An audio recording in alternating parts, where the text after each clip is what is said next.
माधव जय कुंज बिहारी।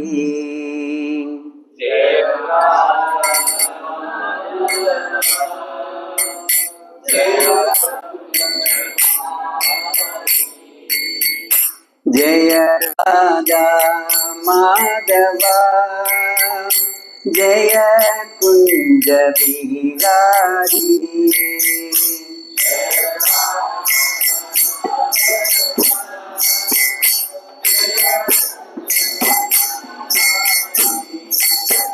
जय राधा माधव जय कुंज बिहारी।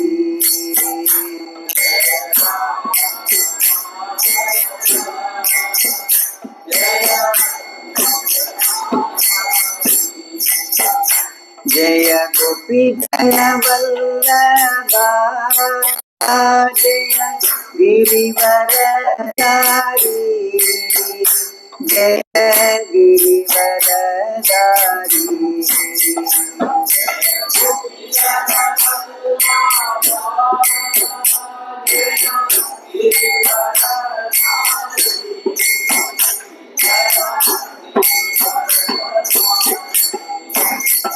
जय गोपी जन वल्लभा जय गिरिवरधारी। जय गिरिवरधारी।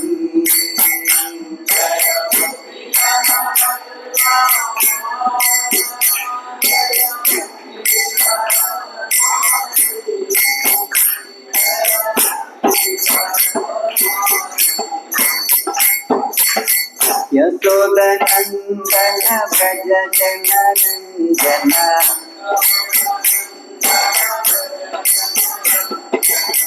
यशोदनंदन व्रज जनरंजन।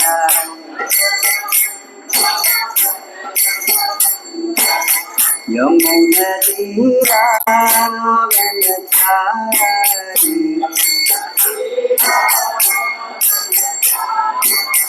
यमुनतीरावनचारी।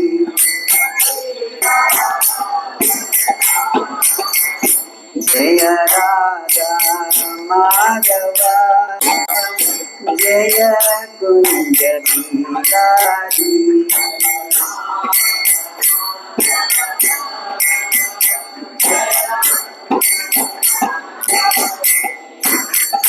हरे कृष्णा कृष्ण कृष्ण हरे हरे। हरे राम राम राम हरे हरे। हरे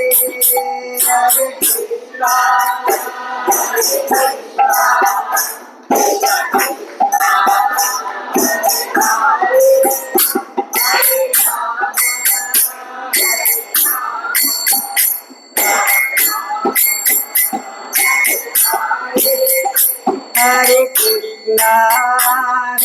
कृष्णा कृष्ण कृष्ण हरे हरे। हरे राम राम राम हरे हरे।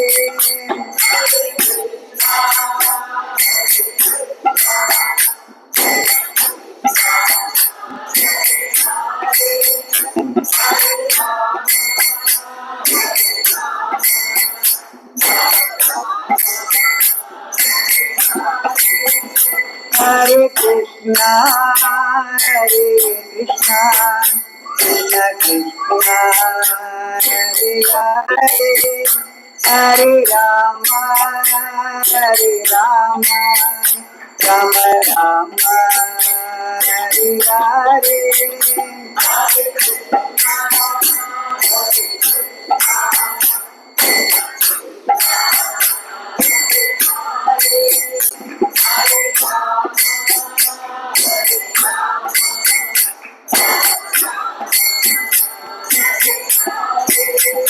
हरे Krishna Krishna Krishna Krishna Hare Hare Hare Rama Rama Rama Hare Hare Hare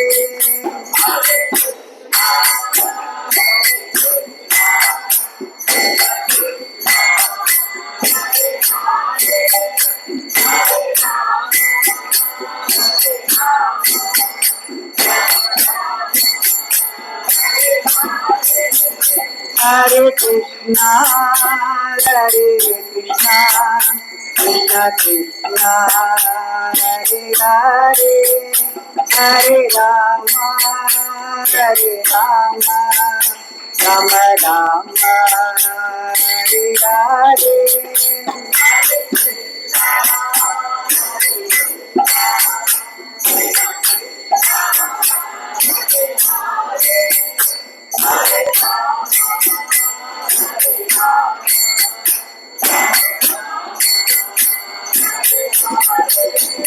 Jaya Radha Madhava Radha Madhava Radha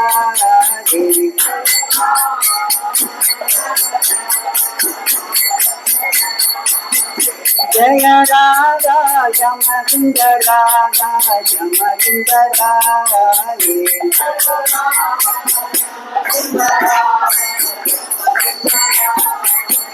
Jaya Jaya Prabhupada Jaya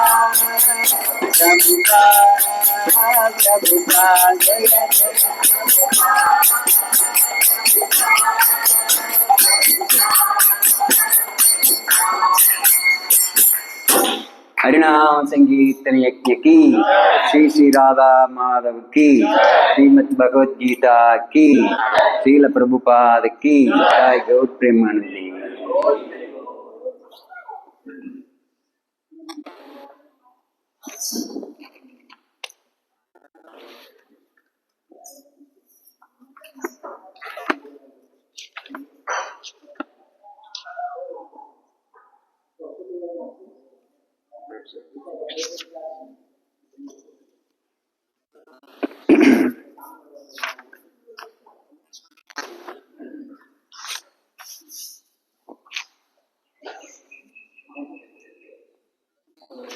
Bhagavad Gita உண்மையுருவில் அத்தியாயம் 6 பதம் 47.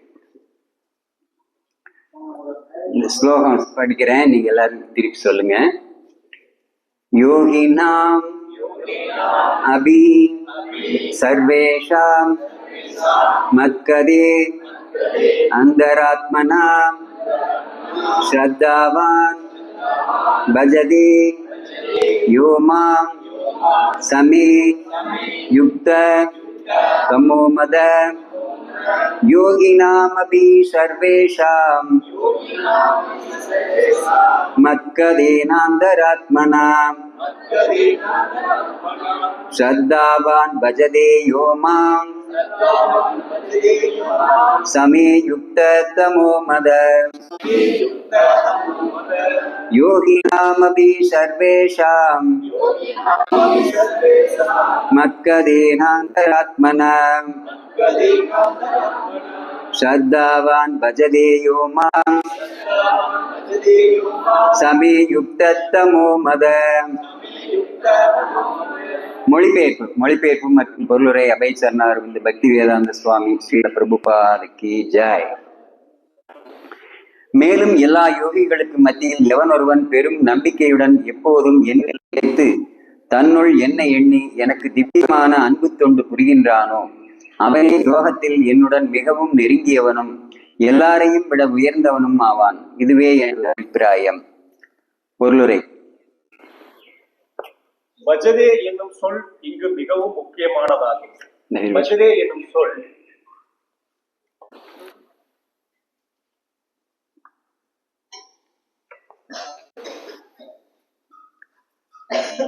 பஜதே என்னும் சொல் இங்கு மிகவும் முக்கியமானதாகும். பஜதே என்னும் வஞ்சி எனும் வினை சொல்லிலிருந்து வருவது. இவ்வினை சொல் சேவை என்னும் பொருளில் உபயோகிக்கப்படுவதாகும். வழிபடுதல் எனும் தமிழ் சொல் வஞ்சி எனும் பொருளை உபயோகப்படுத்த முடியாததாகும். வழிபடுதல் என்றால் தகுந்த நபருக்கு மரியாதை அளித்து வழங்குவது என்று பொருள். ஆனால் அன்போடும் நம்பிக்கையோடும் தொண்டு புரிவது என்பது புருஷோத்தமரான குருந்தர் கடவுளுக்கு மட்டுமே உரியதாகும். ஒருவன் மதிப்புமிக்க மனிதனையோ தேவரையோ வழிபடாமல் இருக்க முடியும், அவனை பண்பற்றவன் என்று அழைக்கலாம். ஆனால் முழுவதற் கடவுளுக்கு தொண்டு புரிவதை எவரும் தவிர்க்க முடியாது. அவ்வாறு தவிர்ப்பவன் கடுமையான இகழ்ச்சிக்கு உள்ளாவான். ஒவ்வொரு உயிர்வாயும் பரமபுருஷ பகவானின் அம்சம் என்பதால் அவர்கள் ஒவ்வொருவரும் தங்களது சொரூப நிலையில் முழுவதற் கடவுளுக்கு தொண்டாற்ற கடமைப்பட்டவர்கள். இவ்வாறு செய்ய தவறுபவன் வீழ்ச்சி அடைந்தான். பாகவதம் 11.5.3 இதனை பின்வருமாறு உறுதிப்படுத்துகிறது.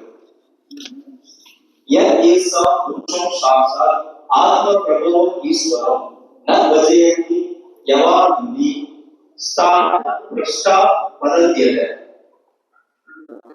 எல்லா உயிர்வாழ்களின் மூலமான ஆதிபுருஷருக்கு தனது கடமையை நிராகரிப்பவன் எவராக இருந்தாலும் அவன் நிச்சயமாக தனது ஸ்தானத்திலிருந்து வீழ்ச்சி அடைவான். இந்த ஸ்லோகத்திலும் வஜந்தி என்னும் சொல் உபயோகப்படுத்தப்பட்டுள்ளது. எனவே வஜந்தி என்னும் சொல் பரமபுருஷ பகவானுக்கு மட்டுமே பொருந்துவதாகும். ஆனால் வழிபடுதல் என்னும் சொல்லை தேவர்களுக்கோ சாதாரண ஒரு உயிர்வாழ்க்கோ கூட உபயோகிக்கலாம். ஸ்ரீமத் பாகவதத்தின் இந்த ஸ்லோகத்தில் உபயோகிக்கப்பட்டுள்ள அவசானந்தி என்னும் சொல் பகவத்கீதையிலும் காணப்படுகிறது. அவசானந்தி மாமுல்லா மூடர்களும் அயோக்கியர்களும் மட்டுமே புருஷோத்தமரான முழுவதற் கடவுள் ஸ்ரீ கிருஷ்ணரை இழித்துரைக்கின்றனர். பகவானுக்கு தொண்டு செய்யும் மனப்பான்மை இல்லாத இந்த குருடர்கள் பகவத்கீதையை வியாக்கியானம் எழுத தொடங்கிவிடுகின்றனர். இதன் காரணத்தால் வஜந்தி என்னும் சொல் வழிபடுதல் என்னும் சொல்லுக்கு உள்ள வேறுபாட்டை அவர்களால் முறையாக காண முடிவதில்லை. எல்லா யோக பயிற்சிகளும் பக்தி யோகத்தில் நிறைந்திருக்கின்றன. மற்ற எல்லா யோகங்களும் பக்தி யோகத்தில் உள்ள பக்தி என்னும் நிலைக்கு வருவதற்கான முறைகளே ஆகும். யோகம் என்றால் உண்மையில் பக்தி யோகம் தான். மற்ற யோகங்கள் அனைத்தும் பக்தி யோகம் என்னும் இலக்கை நோக்கிய வணிகங்களே. கர்ம யோகத்தில் தொடங்கி பக்தி யோகத்தில் முடியக்கூடிய ஆன்மீக கர்ம பாதை மிகவும் நீண்டதாகும். பலனை எதிர்பார்க்காமல் செய்யப்படும் கர்மயோகம் இப்பாதையின் ஆரம்பமாகும். கர்மயோகம் ஞானத்திலும் புறவிலும் முயற்சி பெறும் போது அந்நிலை ஞான யோகம் என்று அறியப்படுகிறது. ஞான யோகம் பல்வேறு உடல் நிலை முறைகளால் பரமாத்மா மீதான தியானத்தில் முயற்சி பெற்று மன அவரில் நிலை பெறும் போது அந்நிலை அஷ்டாங்க யோகம் எனப்படுகிறது. மேலும் எப்போது ஒருவன் அஷ்டாங்க யோகத்தையும் தாண்டி பரமபுருஷ பகவானான கிருஷ்ணரை அடைகின்றானோ அந்த இறுதி நிலை பக்தி யோகம் என்று அறியப்படுகிறது. உண்மையில் பக்தி யோகமே இறுதி குறிக்கோளாகும். ஆனால் பக்தி யோகத்தை உண்மையாக அடைவதற்கு மற்ற யோகங்களையும் புரிந்து கொள்ள வேண்டும். எனவே முன்னேற்ற பாதையில் உள்ள யோகி நிச்சயமான நல்ல அதிர்ஷ்டமான பாதையில் உள்ளார். ஒரு குறிப்பிட்ட நிலையில் பட்டுக்கொண்டு அந்நிலையிலிருந்து முன்னேற்றம் அடையாமல் இருக்கும் யோகி அந்த குறிப்பிட்ட பெயரால், அதாவது கர்மயோகி, ஞான யோகி அல்லது தியான யோகி, ராஜயோகி, ஹடயோகி என பல பெயர்களில் அழைக்கப்படுகின்றார். பக்தி யோக நிலைக்கு வருவதற்கு ஒருவன் அதிர்ஷ்டம் பெற்றிருந்தால் அவன் மற்ற யோகங்கள் அனைத்தையும் கடந்திருக்கவனாக அறியப்பட வேண்டும். எனவே கிருஷ்ண உணர்வே யோகத்தின் மிக உன்னத நிலையாகும். நாம் இமயமலை என்று குறிப்பிடும் போது உலகில் மிக உயர்ந்த மலையை குறிப்பிடுகிறோம்.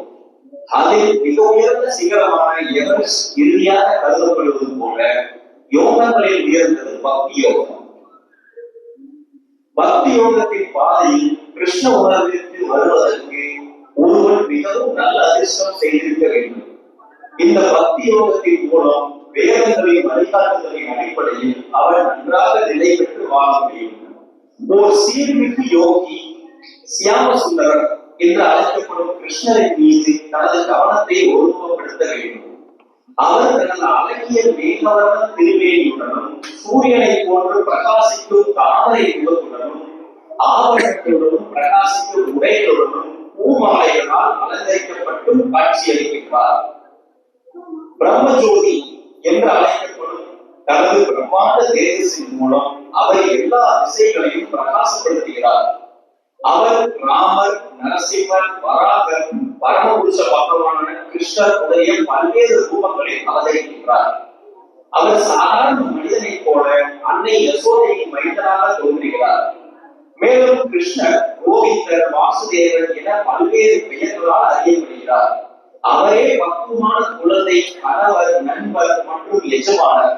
அவர் எல்லாவித வைபவங்களும் திவ்ய குணங்களும் பெறப்பட்டவர். பகவானின் இத்தகைய இயல்புகளை பற்றிய பூர்ண உணர்வில் இருப்பவர் மிக உன்னதமான யோகி என்று அழைக்கப்படுகிறார். யோகத்தின் இத்தகைய உயர்ந்த பக்குவ நிலை பக்தி யோகத்தில் மட்டுமே அடையப்படக்கூடியது. இது எல்லா வேத இலக்கியங்களிலும் உறுதி செய்யப்பட்டுள்ளது. யஸ்ய தேவோ பராபக்திர் யதா தேவோ ததா கௌ. தஸ்யே கந்தா ஹயதா பிரகாசே மகாத்மனः. இறைவனிடமும் ஆன்மீக குருவிடமும் அசைய முடியாத நம்பிக்கையுடைய மகாத்மாக்களுக்கு மட்டுமே வேத ஞானத்தின் முக்கிய கருத்துக்கள் அனைத்தும் தாமாகவே வெளிப்படுத்தப்படுகின்றன. ஸ்வேதாசுர உபனிஷத் 6:23. பக்தி அஸ்ய பஜனம் த இகோ புத்ரோபாதி நைராஸ்யேவே முஸ்மே மன கல்பனம் ஏக ஏக நைஸ்கர்மம் கல்வியம் பக்தி நைஸ்கர்மியம். பக்தி என்றால் இப்பிறவி மறுபிறவி இரண்டிற்குமான எல்லாவித ஜட லாப ஆசைகளிலிருந்து விடுபடுகிறது பகவானுக்கு அன்பு தொண்டு புரிவதாகும். அத்தகைய ஆசைகள் ஏன் மனதை முழுமையாக பரமபுருஷ பகவானிடம் அர்ப்பணிக்க வேண்டும். இதுவே ஐஸ்வர்ய என்பதன் நோக்கமாகும். கோபால உபனிஷத் 1:15. இவையே யோக முறையின் மிக உயர்ந்த நிலையான பக்தி கிருஷ்ண உணர்வை செயலாற்றும் முறைகளில் சிறப்பாகும்.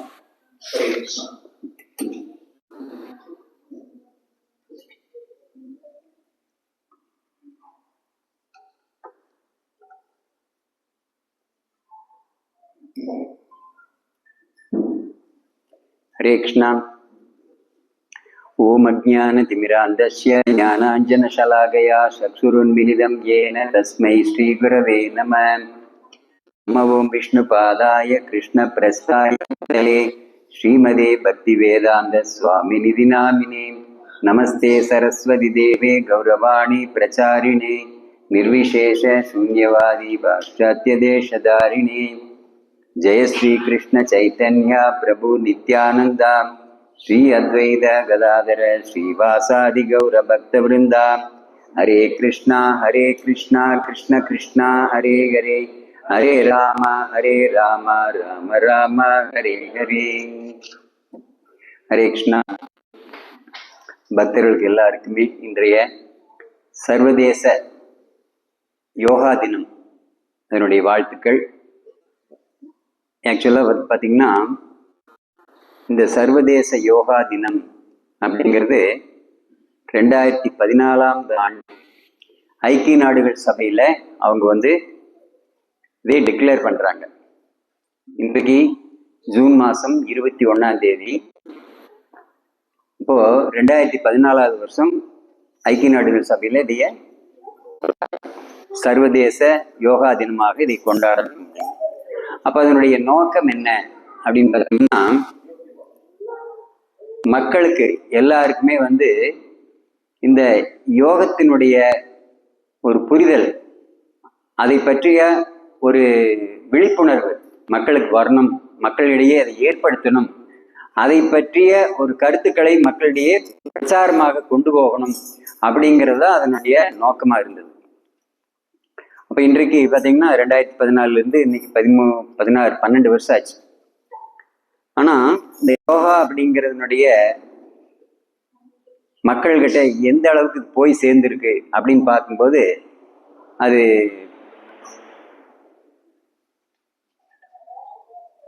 எந்த அளவுக்கு போய் சேர்ந்துருக்கு அப்படின்னு பார்த்தீங்கன்னா அது மிகப்பெரிய ஒரு கேள்விக்குறியாத்தான் இருக்கு. ஏன்னா மக்களுக்கு வந்து அந்த யோகா அப்படிங்கிறனுடைய ஒரு உண்மையான பொருள் மக்களுக்கு இனி தெரியல. ஏன்னா ஒவ்வொருத்தருமே வந்து ஒவ்வொரு விதமா அதை பத்தி நினைச்சிருக்காங்க.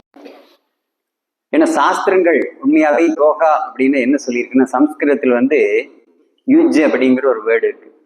யுஜ் அப்படின்னா இணைத்தல், அதுல இருந்து வந்ததுதான் யோகா. அப்போ பகவானோடு ஜீவாத்மாக்களாகிய நாம் இணைவதுதான் வந்து யோகா அப்படிங்க. அப்ப அந்த யோகால பல நிலைகள், கர்மயோகம், ஞான யோகம், அஷ்டாங்க யோகம், ஹடயோகம், பக்தி யோகம், இப்படி பலது இருக்கு. இப்போ இது எல்லாமே எதை ஒட்டி இருக்கு அப்படின்னு பாத்தீங்கன்னா, நம்முடைய உடல், மனம், ஆத்மா, இந்த மூன்றுக்குமான ஒரு நன்மைகளை உள்ளடக்கியதாக இருக்கணும் அப்படிங்கிறதுலாம் செல்ஃப் கேர் அப்படிம்பாங்க. அதாவது நம்மை பற்றிய நம்முடைய ஒரு ஆரோக்கியமான நிலை. நம்ம சொல்லுவோம் இல்லைங்களா, அதாவது சுயநலன் அப்படிம்பாங்க. சுயநலன் என்னது? சுயநலன் என்ன சொல்றோம் சாதாரணமா?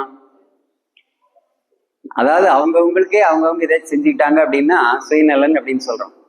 ஆனா ஆக்சுவலா வந்து சுயநலன் அப்படிங்கிறது ஆத்மாவுக்கு செய்யக்கூடியது ஒண்ணுதான் சுயநலன்னு சொல்லப்பட்டிருக்கு. அது ஆக்சுவலா சுயநலன் இருக்கணும்னு சொல்லியிருக்காங்க. சுயநலன் அப்படிங்கிறது வந்து இது விரோதமான ஒரு விஷயமோ தப்பான விஷயமா அல்ல. சுயநலமா தான் இருக்கணும்னு சொல்லியிருக்காங்க.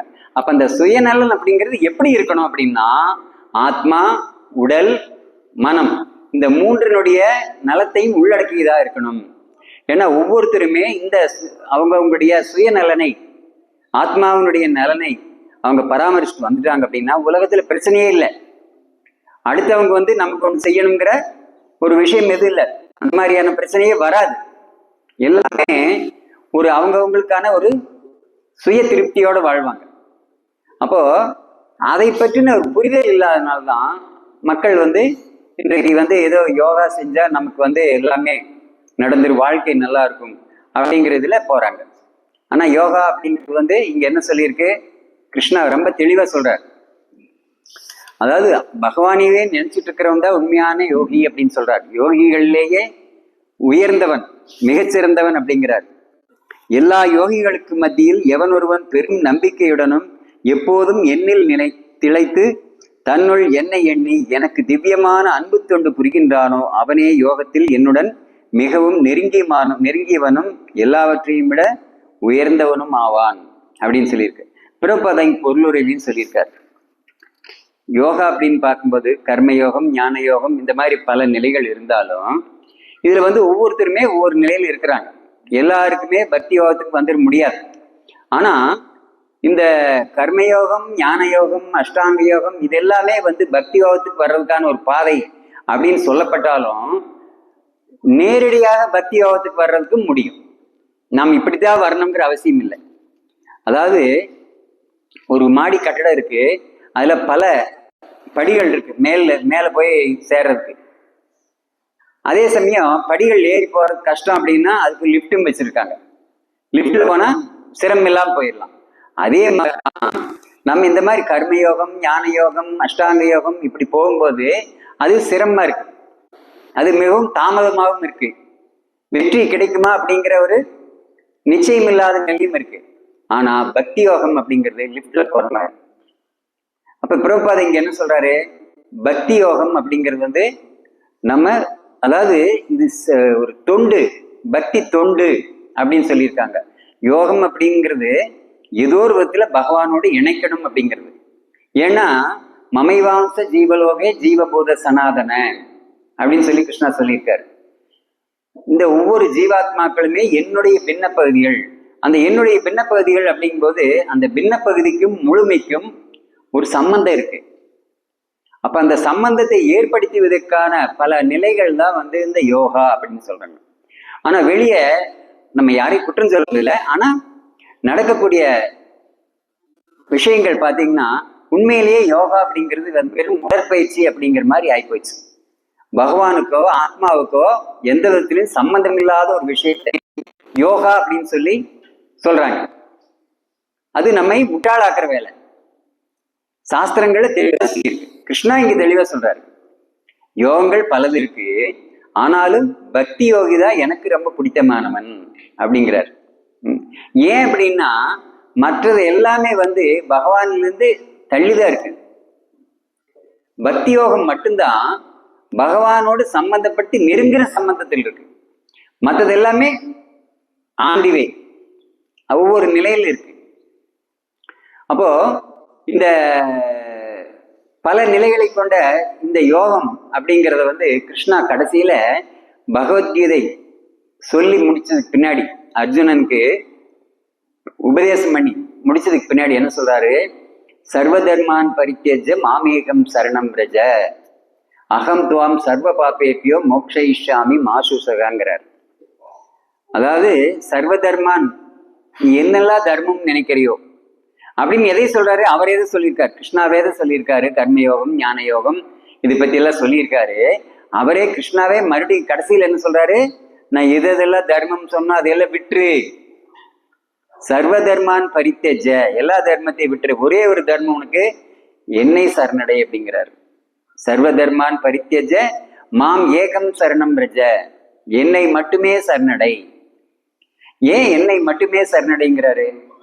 ஆக்சுவலா வந்து நம்முடைய அந்த யோகா அப்படிங்கிறது அங்கதான் முழுமை பெறுது. ஜீவாத்மாவுக்கும் பகவானுக்கும் பரமாத்மாவுக்கான உறவு, அந்த சம்பந்தம் அங்கதான் வந்து முழுமை அடையுது. ஏன்னா அது வந்து அந்த முழுமை அடைகிறதுங்கிறது எப்படி? அந்த ஜீவாத்மா தன்னுடைய நிலையை அதாவது ஆன்மீக இருப்பை புரிந்து கொண்டு அவங்க முழுமையோடு சம்பந்தப்படக்கூடிய விஷயங்களை புரிஞ்சுட்டு அவங்க அந்த நிலையை அடைகிறாங்க. புரியாம ஒன்று அவங்க செய்யல. பக்தி யோகிகள் எல்லாருமே ஏதோ எல்லாரும் போறாங்க அப்படின்னு சொல்லி யாரும் போறது இல்லை. அவங்க முழுமையாக விஷயத்தை புரிஞ்சுட்டு தான் போறாங்க. பகவான் வந்து தனக்கு இங்க எல்லாத்துக்குமே வந்து இயக்குனராக இருக்கிறார் பகவான். அப்போ எல்லாத்துக்கும் மேல உயர்ந்த ஒரு நிலையில் இருக்கக்கூடிய பகவானை நம்ம அவருடைய பின்ன பகுதியாக நாம எப்படி முழுமையா புரிஞ்சிருக்கிறோம்? புரிஞ்சதுக்கு பின்னாடிதான் பக்தியே வருது. அப்ப பக்தி வந்ததுக்கு பின்னாடிதான் அவருக்கு சேவை செய்யணுங்கிற மனப்பான்மை வருது. சேவை இல்லாம பகவானை முழுமையாக நம்ம அணுக முடியாது. ஏன்னா ஒவ்வொன்றுமே ஒவ்வொரு நிலை. அப்ப இந்த 4 நிலைகள்ல நம்ம வந்து சாதாரண கர்மயோகம் அப்படின்னு பார்க்கும்போது இது பல தடவை நம்ம சொல்லியிருக்கோம்.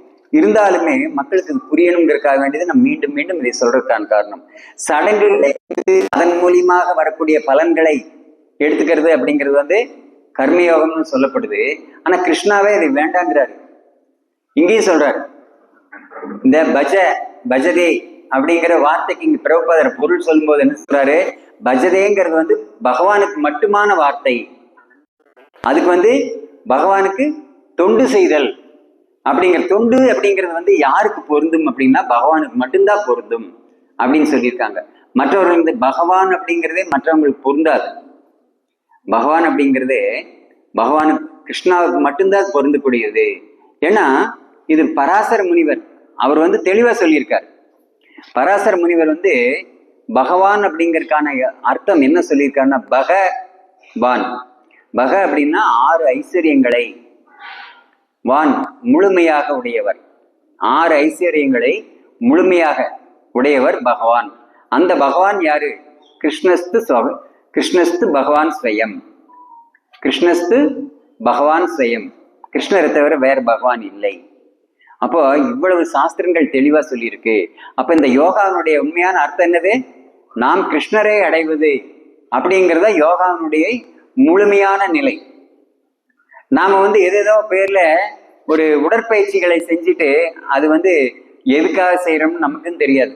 எனக்கு சளி பிடிச்சிருக்கு அதுக்காக மூச்சு பயிற்சி பண்றேன், எனக்கு வந்து உடம்பெல்லாம் வலிக்குது, உடம்பு வலிக்காக நான் வந்து யோகா செய்யறேன். உண்மையிலேயே யோகாங்கிறது அதுக்காக அல்ல. யோகாங்கிறது பகவானை அடைவதற்கான ஒரு வழிமுறையாகத்தான் சொல்லப்பட்டிருக்குது. யோகா ரூடா அப்படின்னு சொல்லுவாங்க. பல நிலைகளை கொண்ட ஒரு இதுதான் வந்து பக்தி யோகம் அப்படிங்கிறது. அப்போ அந்த பக்தி யோகம் அப்படிங்கிறதுல வந்து எனக்கு எளிமையா செய்ய முடியுங்கிறது பிரபுபாதர் நமக்கு வந்து தன்னுடைய எல்லா பக்தர்களுக்குமே சொல்லி கொடுத்து, மேல்நாட்டு பக்தர்கள் உட்பட கொஞ்சம் சித்த சுவாதீனம் இல்லாதவங்க முதற்கொண்டு பக்தி யோகத்துல அவங்க ஈடுபட்டு அவங்க அதனுடைய உண்மையான தன்மையை அவங்க உணர்ந்திருக்காங்க. அதன் மூலியம் வெற்றி அடைஞ்சிருக்காங்க. ஏன்னா ஒரு வழிமுறை அப்படிங்கிறது வெற்றியை நோக்கி நம்மை அழைச்சிட்டு போனா மட்டும்தான் அது எல்லாரும் ஏற்றுக்கூடியதா இருக்கும். இல்லை அங்கங்க தேங்கி நிற்கிறோம் அப்படின்னா அது அப்படியே தான் இருக்கும். அதாவது பிரபுபாதா ஒரு இடத்துல பொருளுரையில் சொல்றாரு, இந்த கர்மயோகம், ஞான யோகம், அஷ்டாங்க யோகம் இது எல்லாமே நம்மை ஒரே நிலையில நிறுத்திடும். ஒரே இடத்துல முதல் படிக்கட்டிலே நிறுத்திடும். படிக்கட்டுகள் ஏறி போறோம் அப்படின்னா முதல் படிக்கட்டு ஏறுந்துமே நான் அந்த இலக்கை அடைஞ்சிட்டேன் அப்படின்னு சொன்னா எப்படி பொருந்தாது. இப்ப இங்க ஒரு உதாரணம் கூட பிரபுபாதர் சொல்றாரு. என்னது?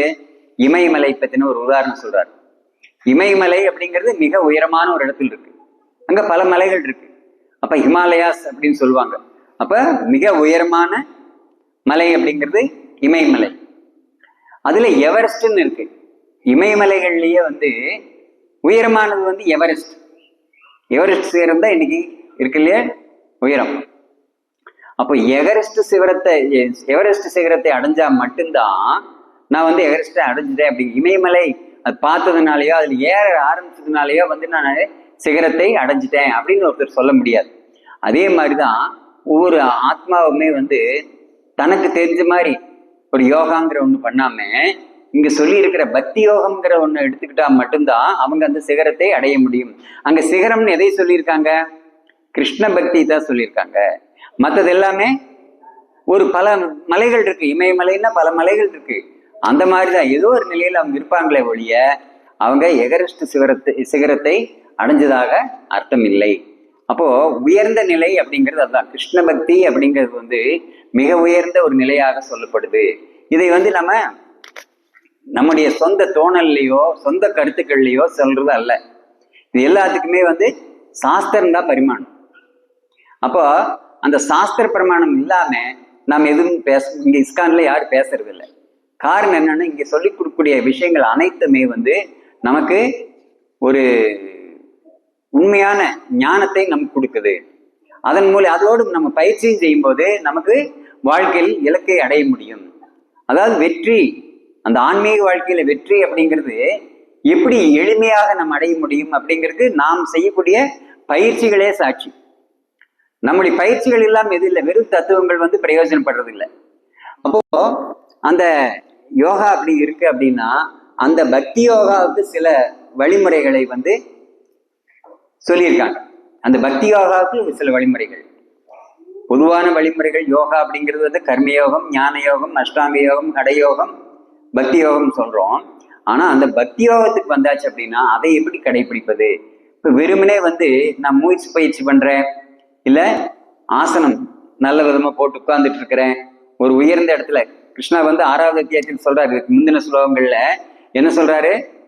ஒரு யோகியானவன் ஒரு உயர்ந்த இடத்திலேயோ மிகவும் தாழ்ந்த இடத்திலேயோ இல்லாம மத்தியமான ஒரு இடத்துல, தூய்மையான ஒரு இடத்துல இருந்து அவன் யோகம் செய்ய வேண்டும் அப்படின்னு சொல்லியிருக்காங்க. அப்போ மிக உயரமும் இல்லாம மிகவும் தாழ்வாகவும் இல்லாம ஒரு இடம், அப்புறம் அது மட்டும் இல்லாம காட்டுக்கு போய் தான் இந்த யோகாவெல்லாம் செய்ய முடியும்னு சொல்லியிருக்காங்க. ஏன்னா அந்த மாதிரியான சூழ்நிலையில நாம் இப்ப வாழல. இன்றைய காலகட்டத்தில் நாம் வாழ்றது இன்னைக்கு ஒரு குழந்தை எடுத்துட்டாங்க கூட காலையில் எந்திரிக்கும் போதே மொபைல் போனோட தான் அந்த குழந்தை எந்திரிக்குது. எந்திரிச்ச உடனே மொபைல் போன் பார்க்கணும். பெரியவங்களுக்கு அதே மாதிரி தான். அப்ப பல தகவல்களை அந்த மொபைல் போன் மூலியமாக அந்த குழந்தையிலிருந்து பெரியவங்க வரைக்கும் எல்லாருமே எடுத்துக்கிறாங்க. அப்ப என்ன அப்படின்னா எல்லாருக்குமே ஒரு விஷயத்தை தெரிஞ்சுக்கணுங்கிற ஒரு ஆசை இருக்கு, ஆர்வம் இருக்கு, கத்துக்கணுங்கிற ஆசை இருக்கு. ஆனா எந்த மூலத்தில் இருந்து கத்துக்கணும் அப்படிங்கிறது மிகப்பெரிய ஒரு விஷயம்.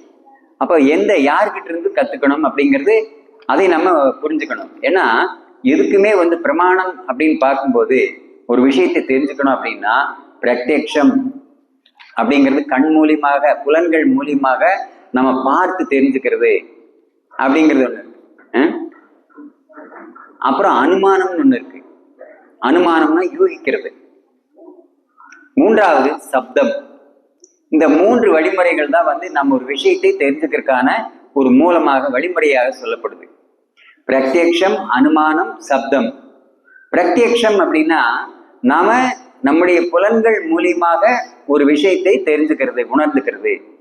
பார்க்கக்கூடிய பொருளா இருந்தா கண் முன்னாடி பார்க்கிறோம், கேட்கக்கூடிய ஒரு விஷயமா இருந்தா காதல் கேட்டு தெரிஞ்சுக்கிறோம், ஒரு நுகர்ந்து பார்க்கக்கூடிய ஒரு விஷயமா இருந்தா நம்ம நுகர்ந்து பார்க்கிறோம்.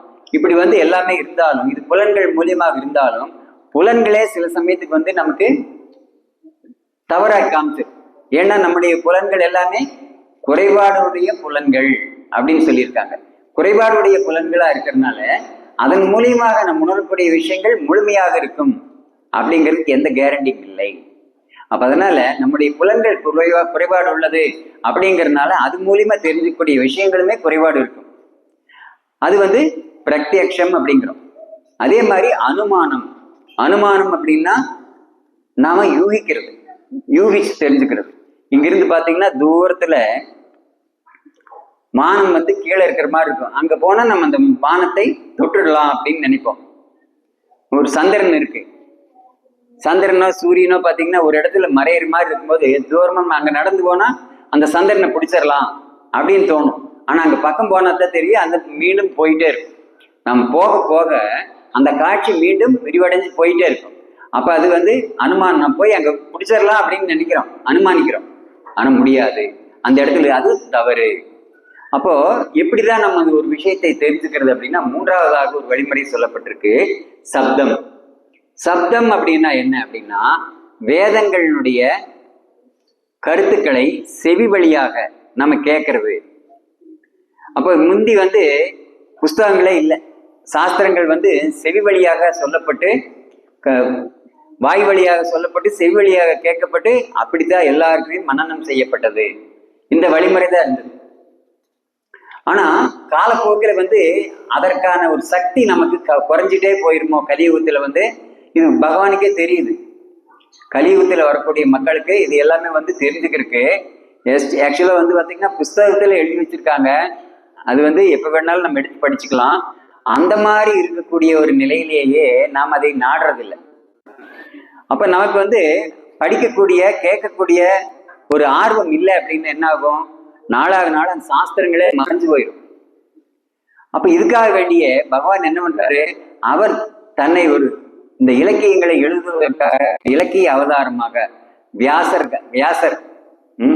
மகரிஷியாக அவர் இதுக்கு எல்லாமே ஒரு எழுத்து வடிவம் கொடுக்கிறார்.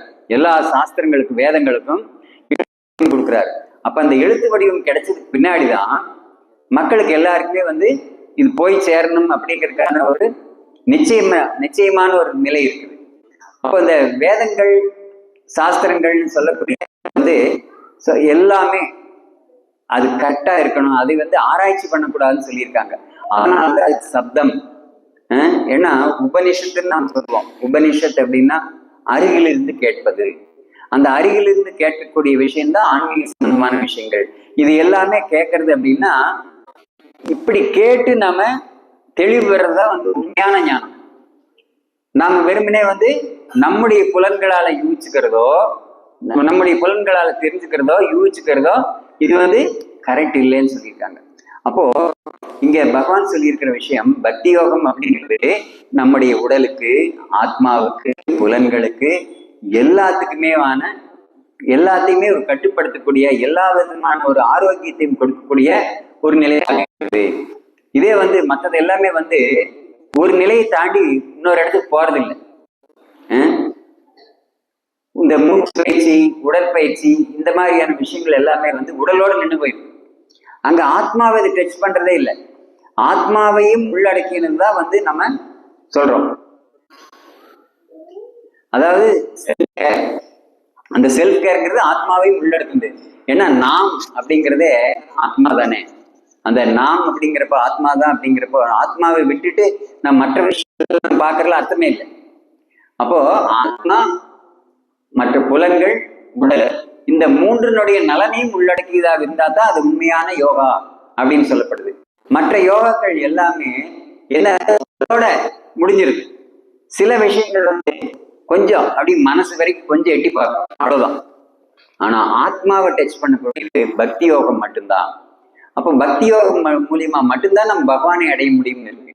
இப்ப மற்ற விஷயங்கள் எல்லாமே இப்ப அஷ்டாங்க யோகம் அப்படின்னா மனசை கட்டுப்படுத்துறது அப்படிங்கிறது பெரிய பெரிய ரிஷிகளே அதுல இருந்து தவறி இருக்காங்க. பெரிய பெரிய ரிஷிகளே அதுல இருந்து தவறி இருக்காங்க. ஏன்னா முடியல. இது சத்தியுகம், திரேதாயுகம், துவாபர யுகம் அந்த மாதிரியான காலகட்டத்துல வாழ்ந்த ரிஷிகளாலே மனசை அடக்க முடியல. எனக்கு அர்ஜுனா இதே அத்தியாயத்துல ஒரு கேள்வி கேட்கிறார் முந்தின ஸ்லோகங்கள்ல. இந்த தியானம், தவம் அப்படிங்கிறதெல்லாம் மனசை அடக்கிறது அப்படிங்கிறதெல்லாம் ஒரு காத்து அடக்கிறத விட கஷ்டம் அப்படின்னு சொல்றாரு. காத்து அடக்கிறத விட கஷ்டமாச்சே, அப்படி எப்படி எனக்கு இதை சொல்றீங்க அப்படின்னு சொல்றாரு. அப்ப கிருஷ்ணா சொல்றாரு, உண்மைதான், காத்து அடக்கிறத விட மனசு அடக்கிறது கஷ்டம்தான், ஆனாலும் பயிற்சியின் மூலியமாக நீ இதை அடையலாம் அப்படிங்கிறாரு. அப்ப எந்த பயிற்சி சொல்றாரு? அதைத்தான் பக்தி யோகம்னு நம்ம சொல்றோம். தர்மான் பரித்யஜ்யன்னு அது சொன்ன காரணமே, நான் முந்தி எத்தனையோ சொன்னேன், அதையெல்லாம் விட்டுரு, பக்தி யோகத்தின் எடு. பக்தி யோகம் நிலைக்கு வரும்போது மட்டும்தான் நாம் பகவானை சரணடைதல் அப்படிங்கிற நிலையே வருகிறது. பகவானை சரணடைதல் அப்படிங்கிறது எந்த யோகாவிலுமே இல்லை. நாம் சொல்லக்கூடிய மற்ற யோகாக்கள் இல்லைங்களா, அதுல எல்லாம் எதுலையுமே பகவானை சரணடைதல் அப்படிங்கிறது இல்லை. பகவானை சரணடைதல் ஒழிய நம்ம பகவானோட சம்பந்தப்படுறதோ நம்முடைய வாழ்க்கையை மேம்படுத்திக்கிறதோ முடியாத காரியம். அப்போ ஒரு ஆத்மா பகவானை சரணடையணும் அப்படிங்கும் போது இங்கு பக்தி யோகத்தை கடைபிடிக்கணும் அப்படின்னு சொல்லியிருக்காங்க. அப்போ உலகம் முழுவதுமே இன்னைக்கு யோகா தினம் கொண்டாடுறாங்க. ஆனாலுமே பக்தி யோகத்தை யாரும் எடுத்து சொல்லி கொடுக்கல. ஏதோ பக்தி அப்படிங்கிறது ஏதோ எல்லாருக்கும் சம்பந்தம் இல்லாத விஷயம் நினைக்கிறாங்க. ஏன்னா ஒரு மீன், பிரபுபாதர் என்ன சொல்றாரு, ஒரு உதாரணம், ஒரு மீன் இருக்கு அப்படின்னா அந்த மீன் தண்ணிக்குள்ளேயே இருக்க வரைக்கும் தான் சந்தோஷமா இருக்கும். நாம் நினைக்கிறோம் அந்த மீன் தண்ணிக்குள்ள ரொம்ப கஷ்டப்படுது, ரொம்ப தண்ணியெல்லாம் ரொம்ப கூலா இருக்கு, அதனால அதை வெளியே எடுத்து கொஞ்சம் விட்டுருவோம் அப்படின்னு சொல்லி நம்ம கொஞ்ச நேரம் எடுத்து வச்சா என்ன ஆகும், மீன் இறந்துரும். எப்படி தண்ணி இல்லாம ஒரு மீன் வாழ முடியாதோ அதே மாதிரிதான் ஒரு சேவை மனப்பான்மை உள்ள இந்த ஜீவாத்மா பகவானுடைய ஒரு சமீபம், பகவானுடைய சம்பந்தம் இல்லாம ஜீவாத்மா சந்தோஷமா இருக்க முடியாது அப்படிங்கிறதான். ஏன்னா ஜீவேர ஸ்வரூபகை கிருஷ்ணேர நித்யதாஸ் அப்படின்னு சொல்லியிருக்காங்க சைத்தன்ய மகாபிரபு. ஒரு ஜீவாத்மாவினுடைய ஸ்வரூபம் என்ன அப்படிங்கிறதுக்கான இது என்ன சொல்றாரு, ஜீவேர ஸ்வரூபகை கிருஷ்ணேர நித்யதாஸ், பகவானுடைய நித்தியமான சேவகன் அப்படின்னு சொல்லியிருக்காரு. அப்ப அதுக்கு எதிராக செயல்படும் போது என்ன ஆகும், அங்க ஒரு வாழ்க்கையினுடைய ஒரு எந்த விதத்திலுமே ஒரு மகிழ்ச்சியோ திருப்தியோ இது எதுவுமே இருக்காது. ஏன் அப்படின்னா பகவான் கிட்ட இருந்து விலகி போறோம். எப்பவுமே ஒரு தண்ணியோட நெருங்கி போகும்போதுதான் அந்த மீனுக்கு சந்தோஷம் இருக்குது. அதே மாதிரிதான் ஜீவாத்மாவுக்கு பகவானை நெருங்கி நெருங்கி நெருங்கி நெருங்கி போகும்போதுதான் அங்க ஜீவாத்மாவுக்கு ஒரு சந்தோஷம் வரும். அப்ப அந்த நெருக்கத்தை எப்படி அடைவது அப்படிங்கிறது தான் இந்த யோகாவினுடைய வேலை. அப்ப இந்த யோகா எல்லாமே நம்ம சொன்ன மாதிரி பல யோகாக்கள் அப்படிங்கிற பேர் நமக்கு மக்கள் இன்னைக்கு அறிமுகப்படுத்தப்பட்டிருந்தாலும் பக்தி யோகா மட்டும்தான் நமக்கு பகவானோடு சேரக்கூடியது. மேலும் நம் உண்மையான முழுமையான ஒரு சந்தோஷத்தையும், ஏன்னா ஜீவாத்மா எப்பவுமே ஆனந்த சுரூபமா இருக்கக்கூடியதான். கவலையோடவோ கஷ்டப்பாடுகளோடவோ துன்பத்தை பத்தி நினைச்சிட்டோ இருக்க வேண்டியது நிலை ஜீவாத்மாவினுடைய நிலை அல்ல. ஜீவாத்மாவினுடைய நிலை, கிருஷ்ணாவினுடைய நிலை என்னவோ அதேதான் ஜீவாத்மாவினுடைய நிலை. எப்படி நம்ம எடுத்துக்கிறது, கிருஷ்ணா சொல்றாரு மமைவாம்ச ஜீவலோகேன்னு, இந்த ஜீவாத்மாக்கள் எல்லாருமே என்னுடைய குழந்தைகள் அப்படிங்கிறாரு. அப்ப என்னுடைய குழந்தைகள்னு எப்படி, அந்த அப்பாவுக்கு இருக்கிற எல்லா குணங்களுமே இந்த குழந்தைக்கு இருக்கும் இல்லைங்களா. அப்ப பகவான் சச்சிதானந்த விக்கிரகம், சச்சிதானந்த சுரூபமானவர். அந்த ஆனந்த சுரூபமான ஒரு இருக்கக்கூடிய ஒரு தந்தைக்கு பிறந்த மகன் எப்படி துன்பத்தை அனுபவிச்சுட்டு இருக்காரு. அப்போ அந்த ஆனந்தமயமாக இருக்கக்கூடிய அப்பாவோட அவர் சம்பந்தம் வச்சுக்கல, அவர் விலகி இருக்கிறார். அது இன்னைக்கு உலகத்திலே எல்லா இடத்துலயுமே நம்ம பார்க்கலாம். சில குடும்பங்கள்ல மிக வசதியான ஒரு குடும்பம் இருக்கும், அப்பா இருப்பாரு, ஆனா பையன் அப்பா கிட்ட போச்சுட்டு அவன் தனியா போய் அங்க என்ன ஆகும், தனியா வியாபாரம் செய்யறேன்னு சொல்லி எல்லா முதலையும் தொலைச்சிருவாரு. தொலைச்சதுக்கு பின்னாடி மீண்டும் அப்பா கிட்ட வந்தா தான் அங்க இவருடைய கதையை நடக்கும். இல்லாட்டி என்ன ஆகும், ஆனா என்ன ஆகும் அப்படின்னு கேட்டீங்கன்னா, இவருக்கு அங்க அப்பா கிட்ட போறதுக்கு மனசு இருக்காது. ஏன்னா ஒரு வீராப்பா வந்தாச்சு, அப்பா கிட்ட இருந்து வெளியே வந்தாச்சு. மீண்டும் அங்க போறதுக்கு அவருடைய சுய கௌரவம் அங்க இடம் கொடுக்கறது இல்லை. ஆனா ஒரு ஜீவாத்மாவியாக நாம பகவான்கிட்ட போறதுக்கு நமக்கு அந்த மாதிரியான கௌரவம் இது அது எதிர்பார்க்க வேண்டியதில்லை. ஒரு தாய்கிட்ட போகக்கூடிய குழந்தை எதுக்காக ஒரு கவலைப்படணும், எதுக்காக அவனுக்குன்னு ஒரு சுய கௌரவத்தை எதிர்பார்க்கணும்? எதுவுமே இல்லை. அது மேலும் அதை தாண்டி பகவானுடைய சேவகனாக இருக்கக்கூடிய ஒரு நிலையை ஏற்றிருக்கக்கூடிய அந்த ஜீவாத்மா என்ன மாதிரி இருக்கணும்? அங்க அதுக்கு ஒரு பக்திக்குன்னு வந்தாச்சுனாவே சில ஆச்சாரியர்கள் சொல்றாங்க என்னன்னு, பக்திக்குன்னு வந்தாச்சுனாவே அங்க ஒரு வெக்கம் மானம் இது இருக்கக்கூடாதுங்கிறாங்க. பொதுவா சொன்ன மக்கள் என்ன நினைப்பாங்க? வெக்கம் மானம் இருக்கக்கூடாதுன்னா, வெக்கத்தை விட்டா தான் பக்தி வரும், மானத்தை விட்டா தான் பக்தி வரும். பகவான் கிட்ட அதெல்லாம் நம்ம பார்க்க வேண்டியது இல்லை. இது எல்லாமே நம்ம யாருன்னு தெரிஞ்சுக்காத நிலையில நமக்கு வருது. வெட்கமோ மானமோ இதெல்லாம் அப்படின்னு நம்ம பாக்குறோம். அப்படின்னா எப்ப வருது? அது பகவான் யாருன்னு நம்ம தெரிஞ்சுக்காத முடியும். நாம யாருன்னு தெரிஞ்சுக்காத நிலையில தான் இந்த கோபம் தாபம் வெட்கம் மானம் இந்த மாதிரியான விஷயங்கள் எல்லாம் நம்ம கருத்து செலுத்துறோம். இல்லாட்டி நம்முடைய நலனே அது மட்டும்தான் கரெக்டு, அதை மட்டும்தான் பார்க்கணும் அப்படின்னு சொல்லி இருந்தது அப்படின்னா நம்ம அதையெல்லாம் பார்க்க மாட்டோம். ஏன்னா ஒரு இலக்கை நோக்கி பயணப்படக்கூடிய ஒரு ஜீவாத்மா சைட்ல என்ன இருக்குன்னு பார்க்காது. அதுக்கு வெற்றி ஒண்ணுதான் குறியா இருக்கும். அப்ப ஜீவாத்மாவுக்கு பகவானை அடைவது அப்படிங்கிறது மட்டும்தான் அங்க குறியா இருக்கணும். அப்படின்னா அங்க அது தன்னுடைய வேற மானம் கௌரவம் இந்த மாதிரியான ஒரு பௌதீக விஷயங்கள் அது சிக்கிட்டு இருக்க வேண்டிய அவசியம் இல்லை. ஏன்னா இன்னைக்கு மிகப்பெரிய ராஜாக்கள் எல்லாமே கூட அவங்க பக்திக்குன்னு வரும்போது அவங்க மிக எளிமையாக வாழ்ந்ததாக சரித்திரங்கள் நிறைய இருக்கு. அவங்க தான் யார் அப்படிங்கிற அந்த பழைய நிலையெல்லாம் அவங்க எடுத்துக்கல. அவங்களுடைய உண்மையான நிலை உணர்ந்ததுக்கு பின்னாடிதான் அதையெல்லாம் துறக்குறாங்க.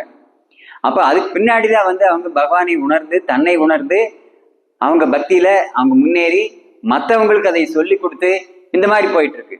அப்போ நாமளுமே நம்முடைய சுயநிலை என்ன?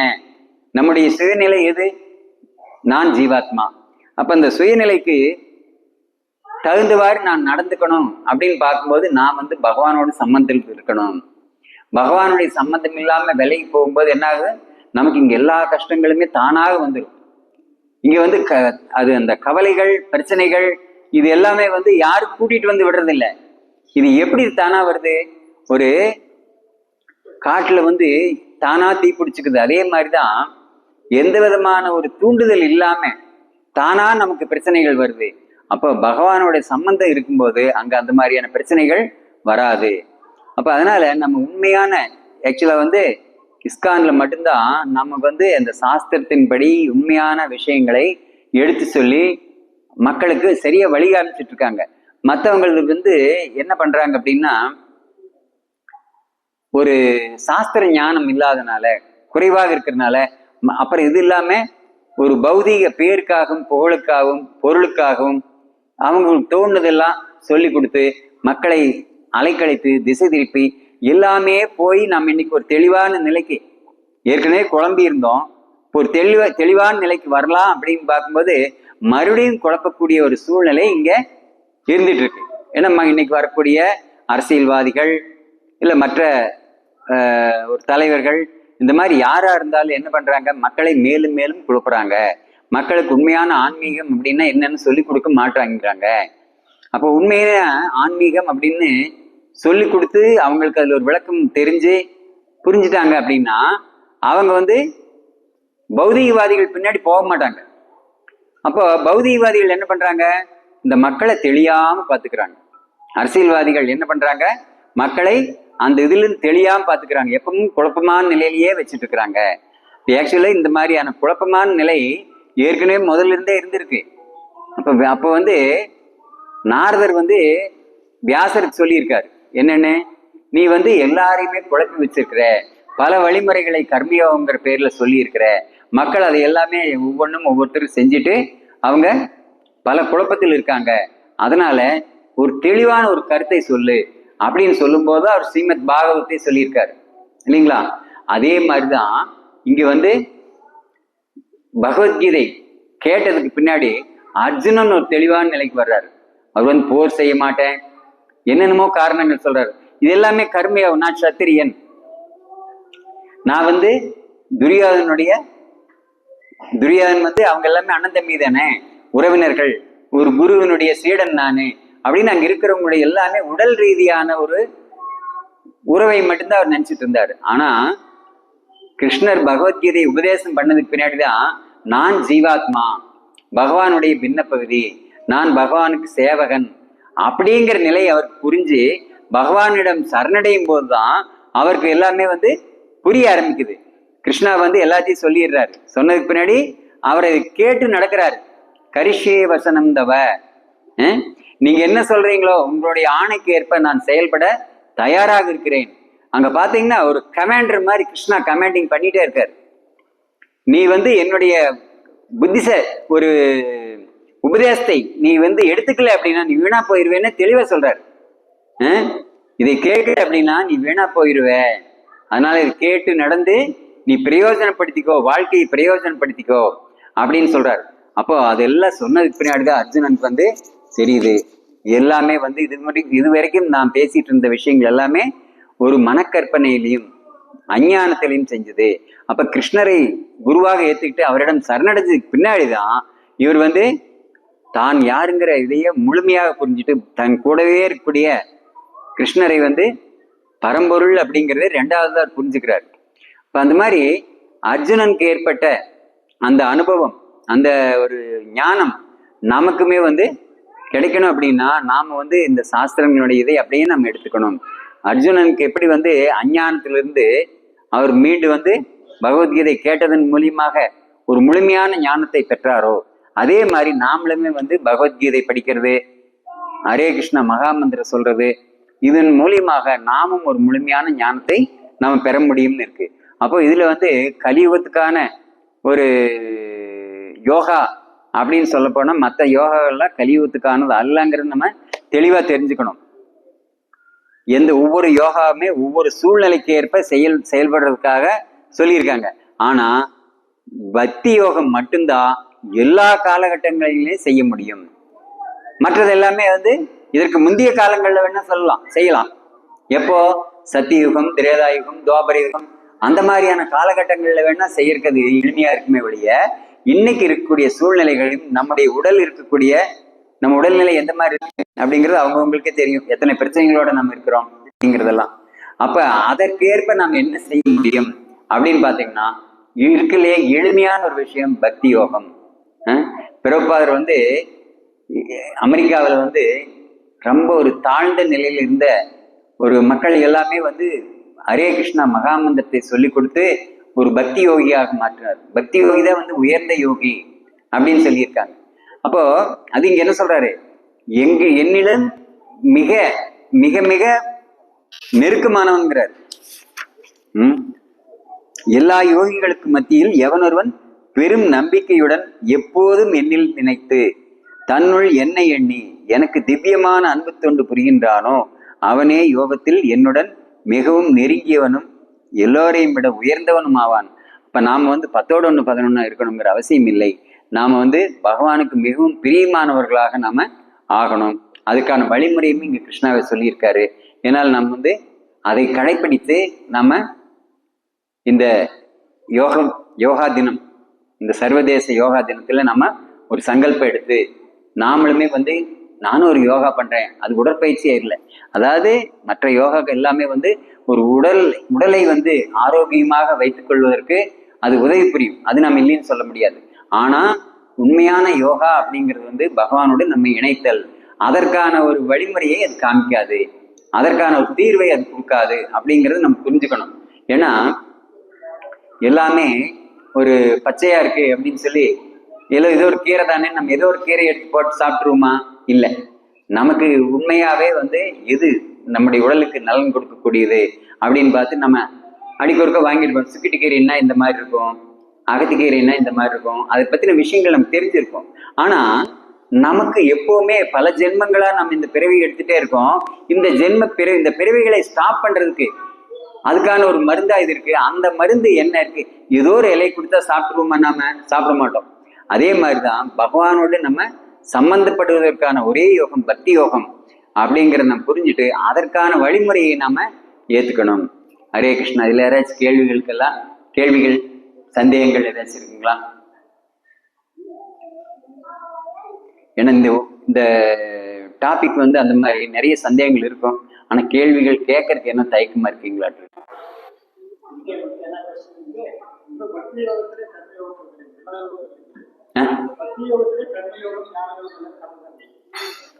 பக்தி யோகம் முழுமையான உயர்ந்தது. கர்மயோகம் அப்படிங்கிறது ஆரம்ப நிலை. ஆனா உண்மையான கர்மயோகம் அப்படிங்கிறது பக்தி யோகத்தை சொல்லுவாங்க. உண்மையான கர்மயோகம் அப்படிங்கிறது பக்தி யோகத்தை சொல்லுவாங்க. ஆனா இந்த பரிகார விஷயங்கள் சில இந்த மாதிரியான சாஸ்திரங்கள்ல சில ஒரு வழிமுறைகள் சொல்லியிருக்காங்க. இதை அடைவதற்கு இதை செய்யணும் அப்படிங்கிற மாதிரி ரெக்கமெண்ட் பண்ணியிருக்காங்க. அந்த மாதிரி இருந்தா கர்மயோகம். ஆனா பக்தி யோகத்துல எல்லாமே அடக்கம். அது தனியே நம்ம இது பண்ண வேண்டியது. அதாவது எப்படி நான் ஏற்கனவே சொன்ன படிக்கட்டுகள் வெளியே போறோம், அந்த மாதிரிதான் கர்மயோகம் ஞான யோகம். ஒரு லிப்ட்ல போறவங்களுக்கு எல்லா படிக்கட்டும் நான் எதுக்கு மீண்டும் அது போய் ஏறி வரணும்? அவங்க ஆட்டோமேட்டிக்கா அந்த எந்த இடத்தை அடையணுமோ அடைஞ்சிட்டாங்க. அப்ப அவங்க நடந்து வர்ற பாதை பத்தி யோசிக்க வேண்டிய அவசியம் இல்லை. எல்லாமே அது எந்த இடத்தை அடையணுமோ அவங்க அடைஞ்சிட்டாங்க, எளிமையா அடைஞ்சிட்டாங்க. அதனால அதுக்குள்ள எல்லாம் அடைக்கு. ரிசல்ட் அப்படின்னு பார்க்கும்போது அது எல்லாமே கூடவே வந்துடும். வேற யாருக்காச்சும் கேள்விகள்? ஹரே கிருஷ்ணா. ஸ்ரீகிருஷ்ண பகவானுக்கு, ஸ்ரீ ஸ்ரீ ராதா மாதவுக்கு, ஸ்ரீல பிரபுபாதுக்கு. ஹரே கிருஷ்ணா. ஒரு